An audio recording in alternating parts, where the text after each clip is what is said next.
Alright, now we should be up and running with sounds. And I am metering on all the right spots. Thanks, Rob. Rookie error.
I haven't played guitar today. It's the first time with hands on the tools.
I'll turn my microphone up, get some nice level in this thing. Cool. All right, afternoon. You got a few people watching. Cheers. Where are we? Which camera are we in? We're in this one. Cheers, big ears. You got your favourite beverage, a cup of coffee, glass of water, glass of cordial. Cordial, I don't think we'll ever go out of style. We always keep some cordial in the cupboard. Yeah. And thanks, Lek, for the beers. Lek dropped me around some beers yesterday. Thanks, Lek. Cheers. Cheers, Lek. Thank you very much. Cool. All right, so I hope we're having a good Sunday arvo.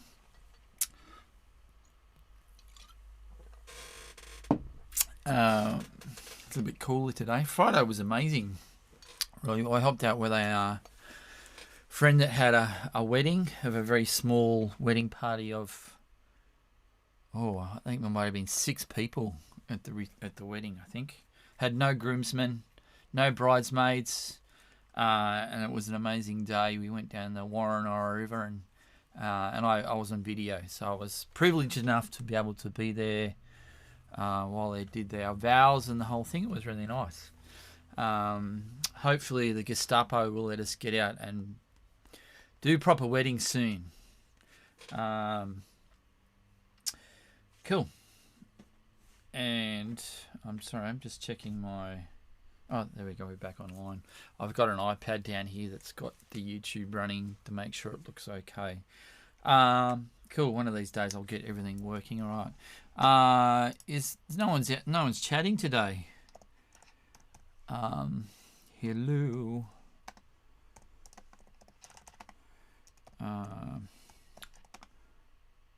Out there.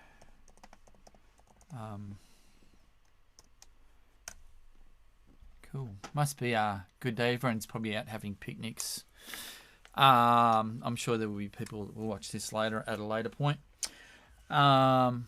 Cool. Yeah, send through a message. Let me know you're there. I can see that there's some people watching, but I don't know who they are. Cool. So I thought there's a couple of things I thought it'd be good to run through today. I don't have anybody dialing in today. It's just me. I'll have to get someone else to dial in next week and have a chat with them. If you want to be that person, send me a message, and we can tee up a time and a topic to talk about, and yeah, we'll have some fun online. Cool. We're here hiding. Lex says we're hiding. Cool. Thanks, Lek, again for the beers. Cheers. Cool. So I was working on a track. That was the one I was just noodling over when I just started then, that the acoustic track. And I know I've got some friends and students out there that they're dabbling the foot in the whole recording thing. So I thought I'd go over some things with how to record the old acoustic guitar.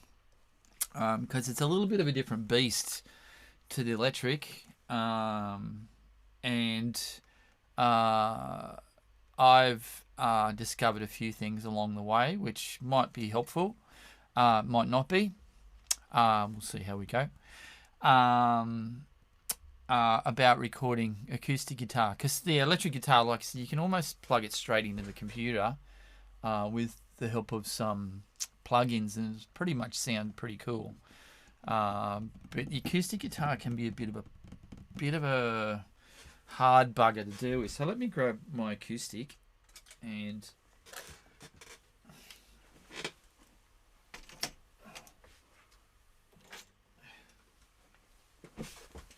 yeah, I've had about 3 people send me some tracks, 3 or 4 people actually this week, of just to showcase what they've been doing with their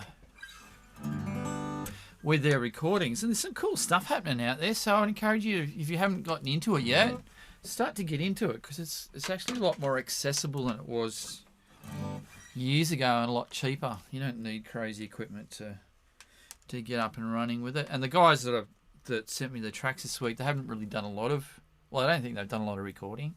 A couple of them said they hadn't.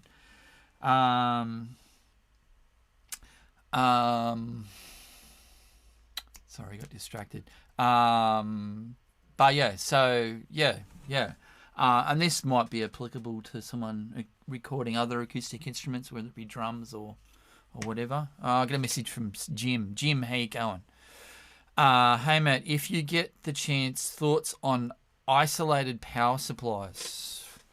I'm assuming you're talking about isolated power supplies with pedal boards. Yes, they are a good idea. I've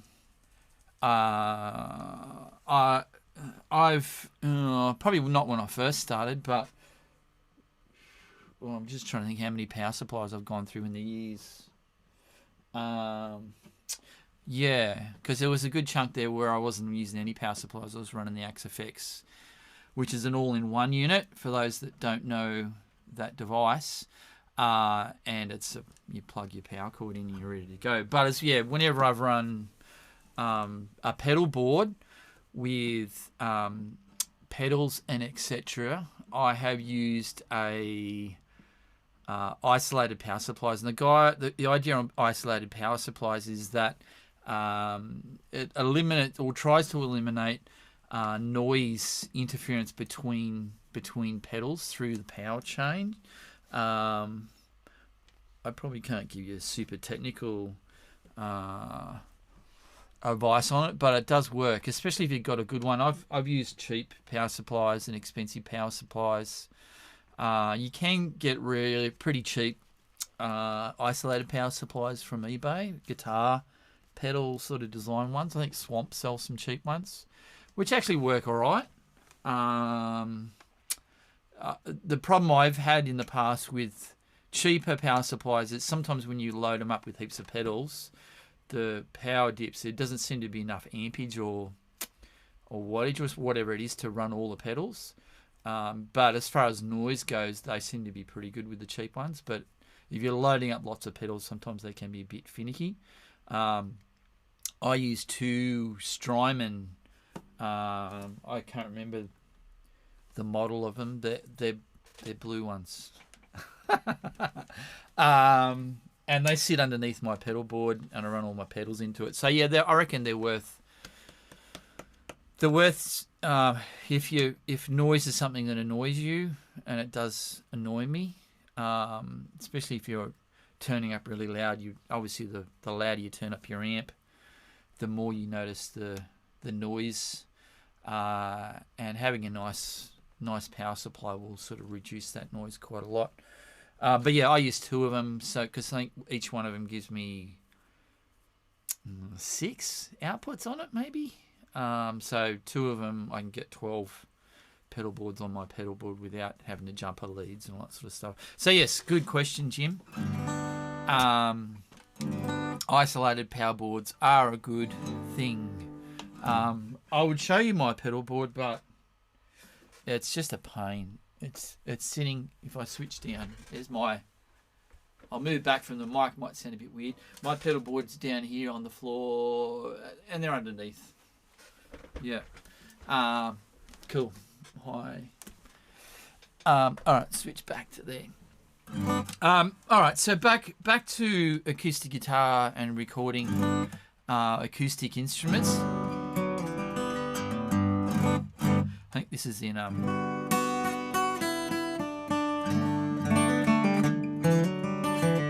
it's in open D at the moment. Nice tuning.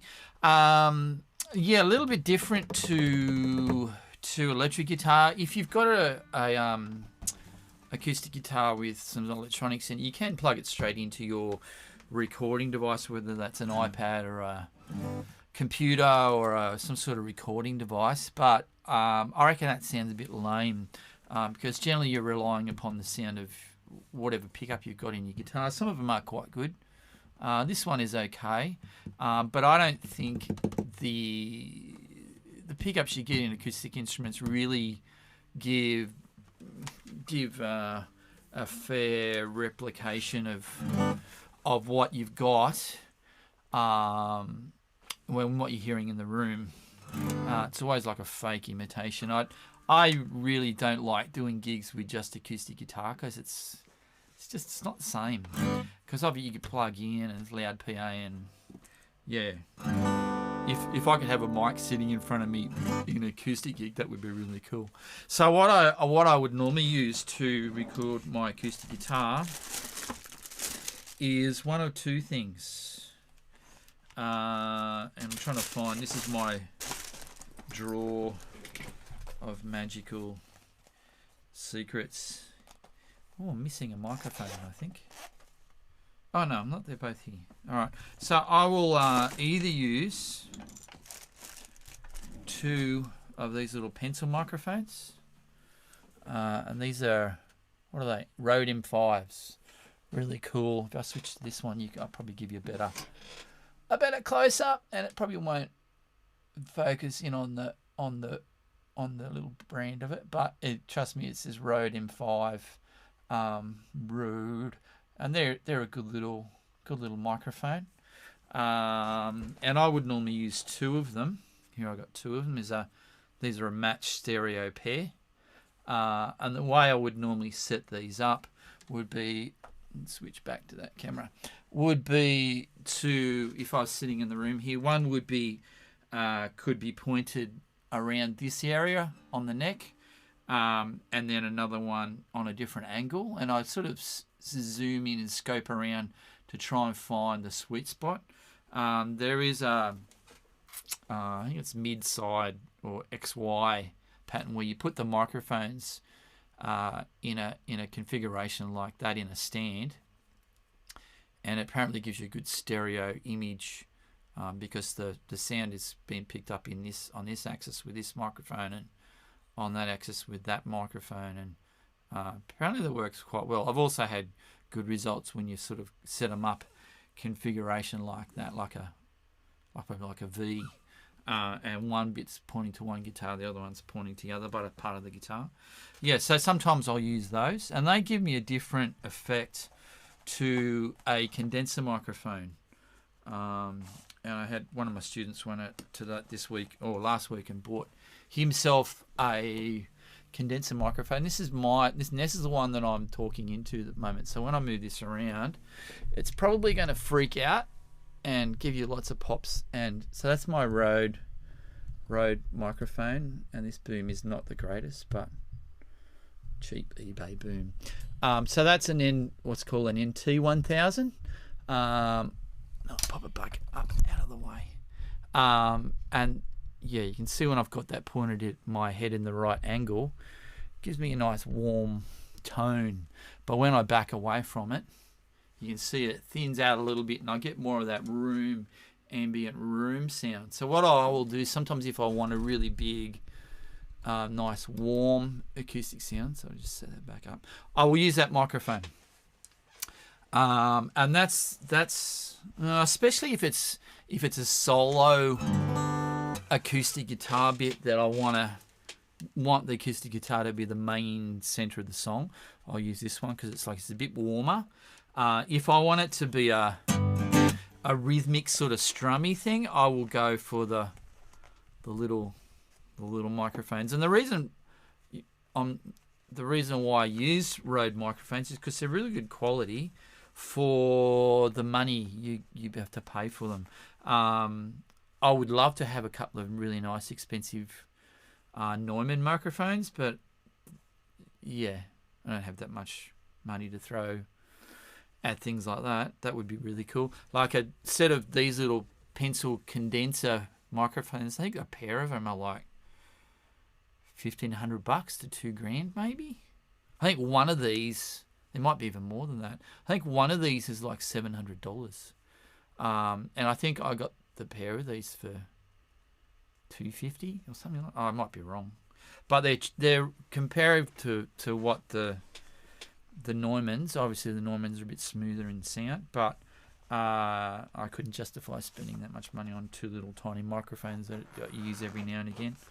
I have tossed up about buying a nice guitar cabinet microphone, like a ribbon microphone to go on my guitar amp, because that's probably the one that I use the most. But yeah, going back to the big condenser, you get a warmer sort of, bigger sound out of that. And I will probably, so you can hear that that's quite a rich sound.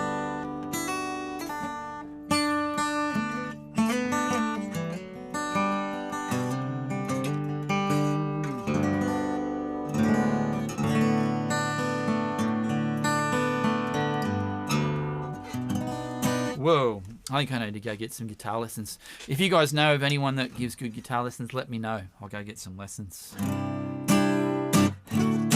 But yeah, this is a really nice microphone. And where I would set this one up, I mean, that's working quite well at the moment, but probably it's a little bit too far. If I brought that in a little bit further, I would get less of that big roomy sound. And I would get a bit more of a direct thing. This is not going to work because of the way I've got this boom set up. Normally I'd put it on a proper mic stand. So you can see that sounds not totally different, but a lot different to what I had before when it was up. And if I added a little bit of sexiness like this. Oh, it's not working. Hello. I've got a reverb there, but for some reason it doesn't want to work. Maybe we're going to turn it up. Oh, can you hear that? It's all about the reverb. Let me try this reverb.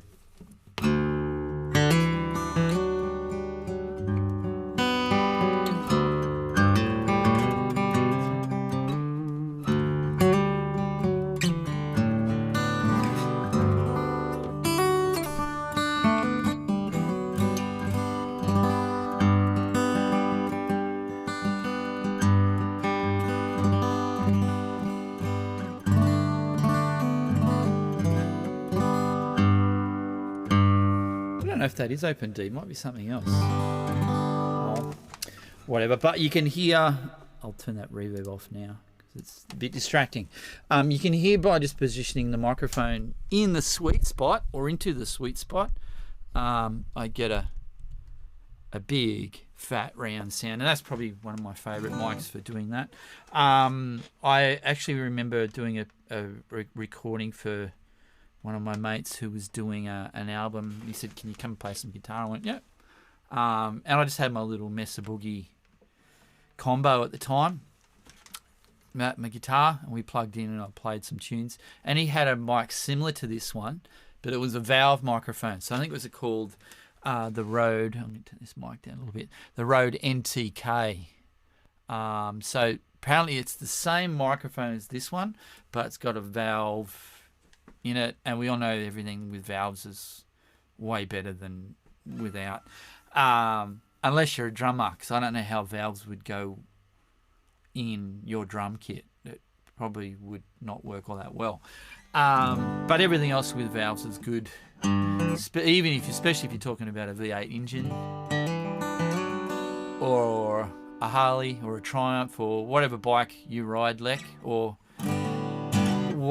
whichever one you choose to ride that day. I was talking to Lek yesterday. He's got lots of bikes. You should give me a tour of your garage one day, Lek. I would be interested to see that. Cool. Yeah. So different mics over an acoustic instrument, even if it's something stupid like this. Now, believe it or not, this is a ukulele and it has a pickup in it. I bought it thinking, oh, that's a cool. It wasn't too much more than the other one without a pickup, and this one sounded a bit better. And I've used this for a couple of little recording things. Stupid instrument. But yeah. So I've used this for some different things. And once again, in front of a mic is way better than the pissy little piece of crap they put in these things. This is I don't even know what brand this is. Tanglewood. All right, there you go. Tanglewood. I don't even know if they pick up. I have tried the pickup, but it's a piece of crap. So yeah, any acoustic instrument, mic all the way. Mic all the way. I reckon mic all the way with lots of things nowadays. I'm sort of leaning away from plugins and stuff like that. They do the job, but I think mics give you a certain edge to the sound that you don't get from software. There's something just misses. Even with like big processors like the XFX and all that sort of stuff, it's just not. It's pretty damn close, but I think there's something edgy about a mic that's moving the air, which is the other thing I wanted to talk about with the whole studio environment and working with microphones and even in a studio thing. Because I had one of the guys sent me a recording. He says, I was mixing with headphones and it sounded different than when I was trying to listen to it through the speakers, and I think that's the biggest problem that a lot of recording people, what do you call them, musicians or engineers, have, is the acoustic environment in the room. Not only for capturing a sound with a device like a microphone or something, but also listening back to those sounds, which I think if you use in the right way will work in your benefit. But you just need to be aware of it. If you're aware of it, then it's easy to manage. So as far as microphones, obviously if I'm sitting back in the room, you're hearing less direct sound into the microphone. You're hearing more reflections off different surfaces in the room. And I ran into a bit of a problem when I was recording my guitar for that track that I played before. I'll play a little bit of it more again for you so you can hear.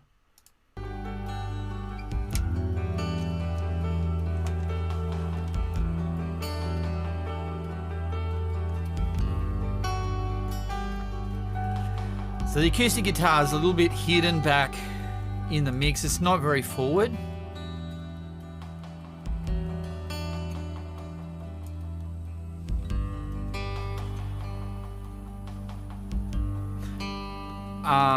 I ran into a problem because, like I said, normally I would take this microphone off, mount it on a short boom, and I would sit in a good spot in the room where I feel like I get the right sound through the microphone. But what I did, I let the mic sit down on near the table there, and I was getting this really weird mid-frequency thing happening. And I think it was because of the reflection off the desk. The sound was obviously hitting the desk and bouncing into the mic in weird ways. So finding a sweet spot in your room when you're miking things goes a long way, because I can EQ and tweak things, but you're better off getting a good original sound at the outset rather than having to tweak something to try and correct any errors. And I think definitely it's the same with drums. I remember we recorded some of my mate Warren's drums, not this lockdown but previous lockdown, when we could actually get out and record some stuff. We took his drums up to the church building and I recorded his drums. That we think we did a Bon Jovi thing was recorded with acoustic drums that I showed a while ago. Those are really echoey rooms, so we had to try and fight that echo and that thing happening in the room, which is why a lot of studios will spend a lot of money sound treating their room or soundproofing or trying to limit or control the amount of reflection in the room, which is probably why when you sing in the bathroom it sounds really good, because you're hearing that reflection come off those hard surfaces. So when you're going back to the whole thing, if you're recording, be mindful of where you're sitting in the room, where the microphone is sitting in the room, and the effects that those things have upon the final sound. I've got a glass window to my right. For those of you who've been in the studio, you would have seen that. That can have a big impact upon this microphone too. I find if I have it in the wrong spot, it sort of makes it sound a bit ugly. But there's a couple of sweet spots where I know I can go and sit there and it sounds pretty damn good. And probably me sitting here with the microphone about here is probably one of those sweet spots.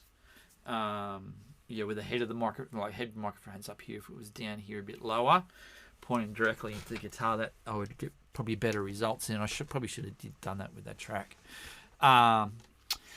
So the room will have an impact upon how that sounds. So if you're in a back room with plasterboard roof and ceilings with maybe a hardwood floor or even a lino floor, or anything that's hard, that if you stand in the room and you clap your hand, you can hear a reflection.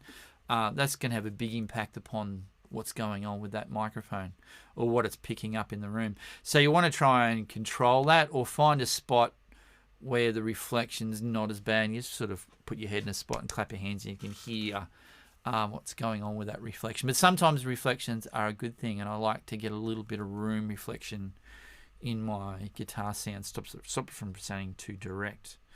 So going to the other thing as far as monitors, so when you've recorded your parts, listening back and then trying to get levels of things, you notice that track, it's quite bass heavy.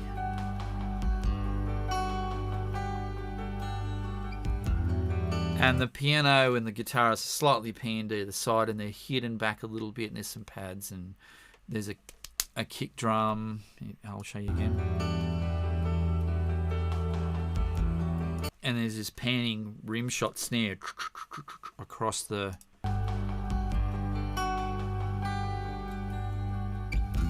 If you're listening to it on a good stereo, you would hear that panning. So listening and trying to get things in balance, not only levels but tonality as well. I used to run a subwoofer in my room here, and it's only a small room. For those of you that have been here would know. I'm going to change camera angles just because I can. And I found there was too much bass energy in the room, so I was compensating my mix because that's what I was hearing in the room. And when I took it and plugged it in the car, it sounded terrible, because not only was that bass energy out of balance with the other frequencies in the sound spectrum of the song, but also the balance of the instruments was out of kilter, because I can't remember if I was bringing it down. I always get confused. So you go the opposite direction when you've got too much in one room and in your room, and you know what I'm talking about. So I found that even though the sub sounded really good in this room and it's like made it sound ballsy, it affected my perception of what the mix needed. So having a smaller speaker and turning it down, we're not energizing the room as much. So me being a small room, and if for those of you who haven't been here, I'll put my GoPro back on. It is a pretty small space. So that quad box that I've got behind me, that's the end of my room. What camera am I in? That one there. The quad box is basically against an angled wall there. And yeah, so it's not a massive room. But I make it work, which is the other thing. I think you can make whatever you have. You don't have to have the most amazing space or the most amazing gear or really expensive speakers. If you know what you're dealing with, you can make pretty much anything work. And I've got some really good results. And I last year I changed over my studio monitors to better ones, and it made a difference. But I had to learn the sound of these speakers in this room, where I knew the other ones inside and out, and I knew, okay, how much to push the top end. I needed a little bit more top end because they were a little bit dull. I think I wasn't really hearing anything above 10K with those other studio monitors, but these ones I can perceive a little bit more higher frequencies out of these speakers in this room. But yeah, so it's learning how to get your head around what you're doing. And like I said, if you're trying to get levels, I find keeping the level quite low and listening very carefully is good. And then if you want to get a really good mix, take what you've got and stick it in your stereo at home, or in another room, or stick it in the car, go for a walk with it in your phone with some cruddy, not some good headphones, but some cruddy ones, to see what it sounds like. And that, can you hear all those instruments and those frequencies? And I think that, with a bit of practice and experience in your space with your gear, you can make some good results. And the results that guys have been sending me this week have been pretty good. I'm still yet to finish off my tracks to send out to people so you can record some solos, but that I'm getting closer. I recorded some more parts. I've got some people on the ball to try and get some things recorded for those 2 songs we've been doing.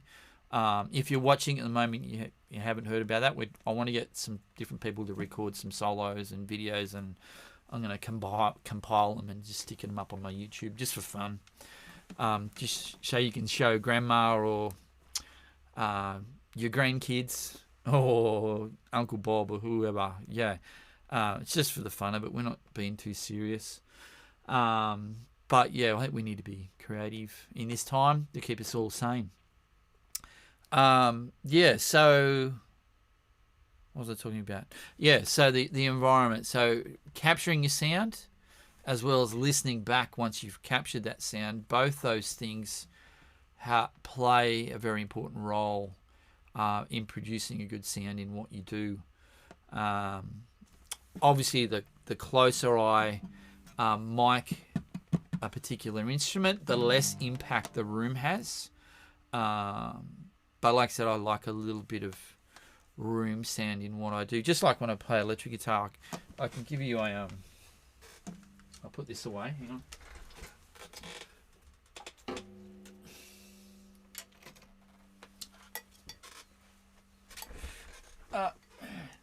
This guitar needs a bit of loving because it's got a crackly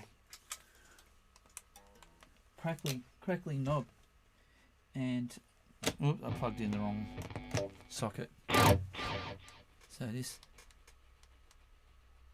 you can't hear it now. It's behaving itself. So back to direct sounds, because what you're hearing at the moment is a lot of delay pedal. If I turn the delay pedal off,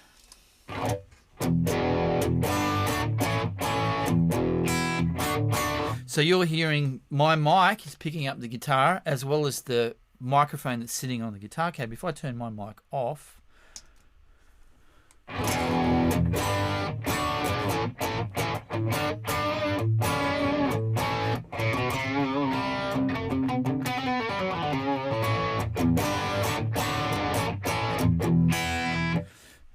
so even that has, hang on, I turned the wrong mic off. Hang on, turn this one off.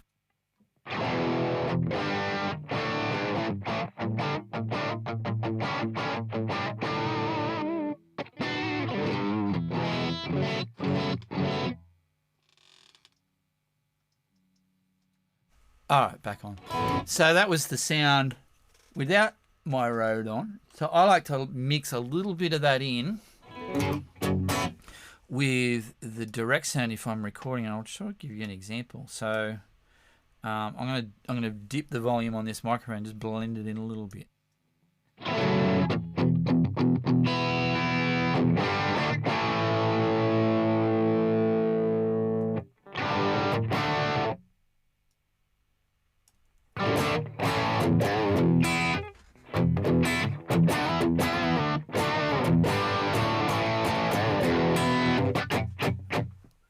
So that's got a little bit of this microphone in it. If I mute that again.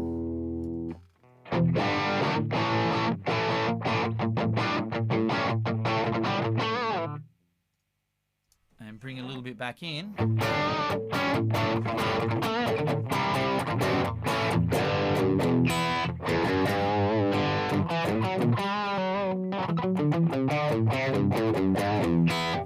It just makes it sound a little... I'm just turning it back up so you can hear me talk properly again.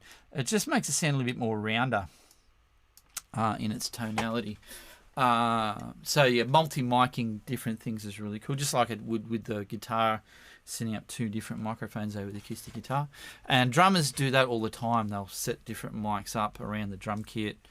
And if you look at some different things on YouTube about recording techniques, a lot of guys do different things.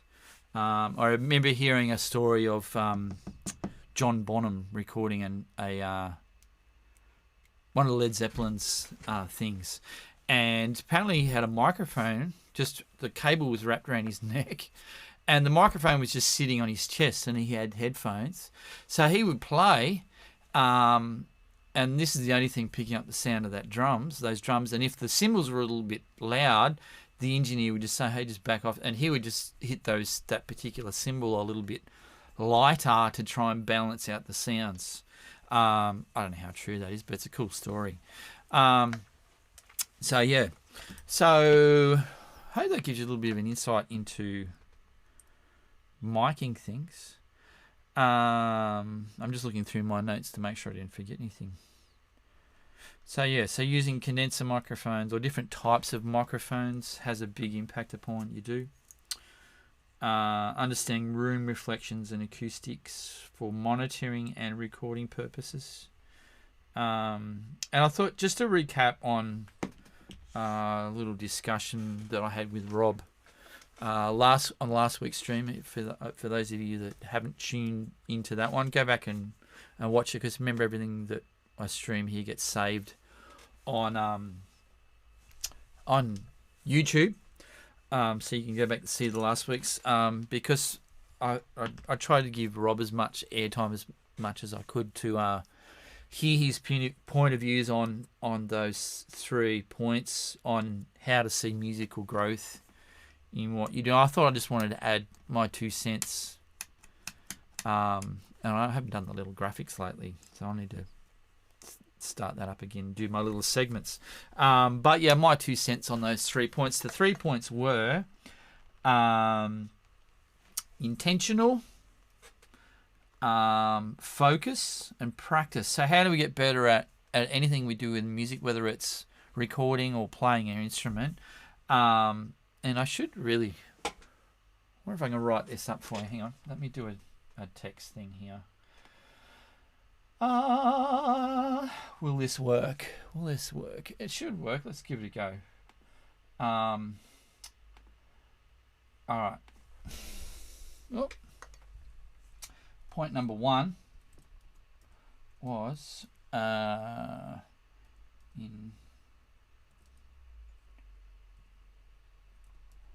intentional focus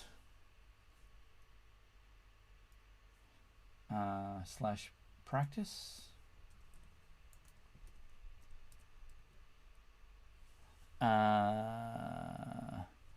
Alright, so whoop. Oh jeez, I should not try and do this stuff while I'm doing a live stream, but anyway.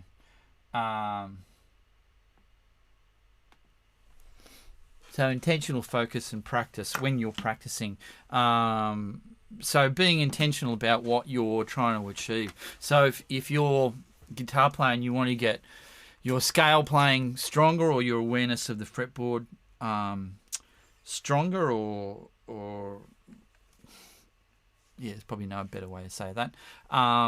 You would have to intentionally focus on that area. Or if you want to get good at your sweep picking or your arpeggios or playing over chord changes, doing some intentionally focused time and exercises or whatever it might be over that area is really the only way to improve over that area. If I wanted to be better at sweep picking, if that's what you're into, just playing my scales is not going to get me there. So it's a bit of an obvious statement, but I think sometimes we forget that, and we go through and just go through the motion. I'll do my scales and then I'll work on a song or whatever, and then wonder why haven't I got better at that skill? It's because you've got to be intentional about it. So yeah, working over that particular skill. And I remember talking to Warren about how he was with his drumming wanting to get better at a certain thing, and struggled trying to get, but he sort of got some coaching off some different people and got better at that skill. So that's probably another good thing. If you want to get good at particular things, seek someone out who you know is good at that and suck their brain and figure out how they got there, which sometimes can be a bit hard because sometimes some musicians don't know how they got there.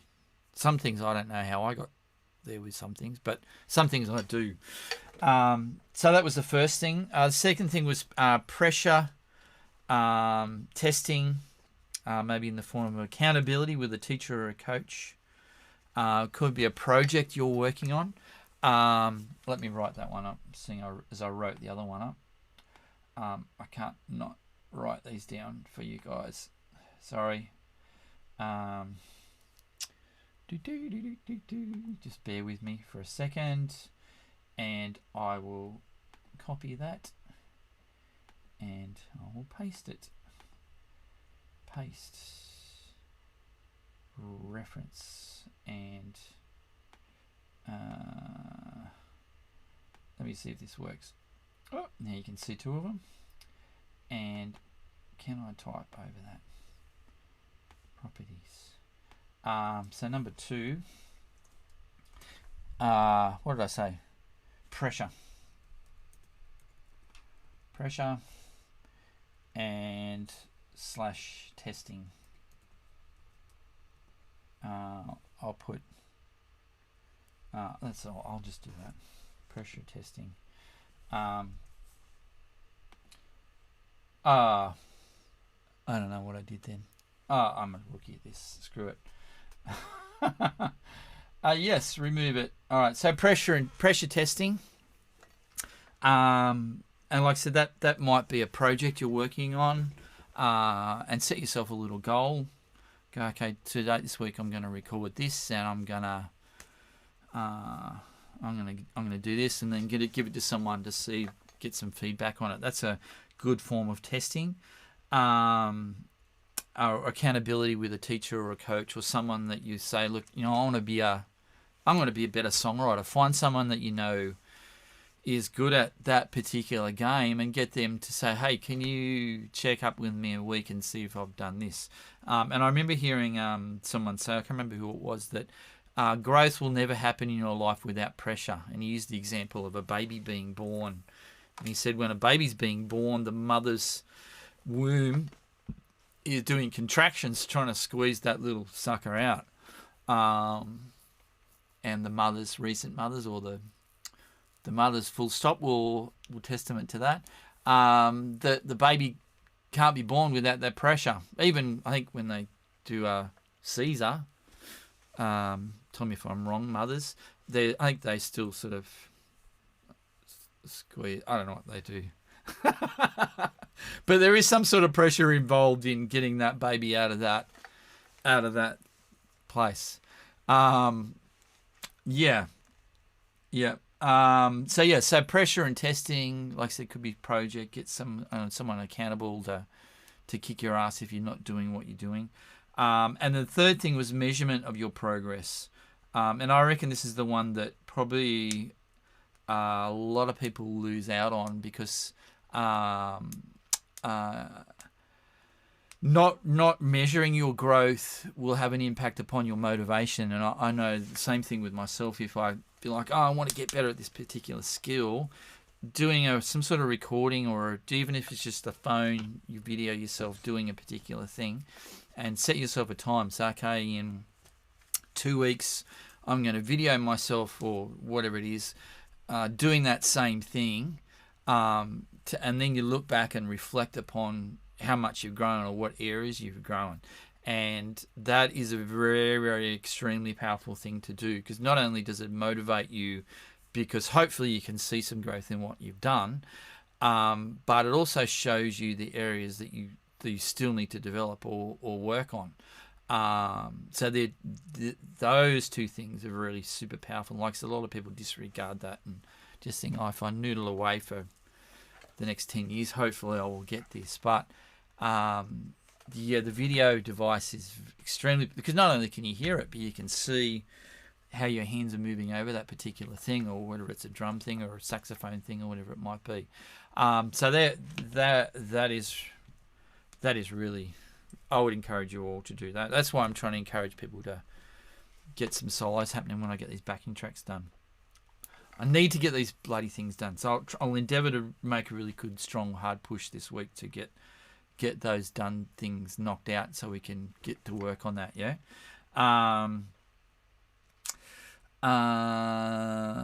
Yeah. So the 3 points. I'm going to turn this one off because it's.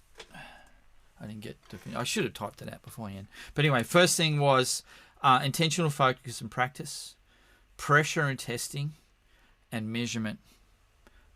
So yeah, be encouraged. And I think that a lot, especially older students, get discouraged because they think, oh, I might be just past it. I think that's a load of rubbish. I reckon we can all grow in what we do. We might not be the next Steve Vai or Al Di Meola or Jack Jones, but we can all grow in what we do with intentionality. Yeah. So hopefully that's been helpful. So we've reached the 5 o'clock mark. So cheers. Hopefully this has been helpful, insightful, entertaining in some form or fashion. And like I said, if you want me to cover any other topics, thanks Jim for your little question that came through. That was really good. Keep them coming. And even if I can't give you an answer, I can find someone that we can probably get them on to give you the answer. Yeah, cool. All right, cool. Alrighty, guys. So hopefully this has been good for you. Like I said, I'm doing the Wednesday practice session. So if you're a guitar player or you just want to watch me practice, join in on Wednesday midday. I was doing the Friday free beginners lesson, but I didn't get anybody watching it, so I thought, screw it, I'm going to waste my time doing that. Cool. So have a good rest of your day. Be good to each other. Be kind to people. Often in these times we can often be blunt when we've got someone being a bit pig-headed over a particular topic or trying to shove something down our throats. But let's be good neighbours to one another, yeah, and be nice and be helpful, be good human citizens, and do unto others as you would have them do unto you. There you go. There's your Bible verse for the day. I don't know what Bible verse. I'm sure it's in Matthew somewhere, but yeah, cool. All right, cool. Have a good rest of your day, and I'll speak to you soon. Bye.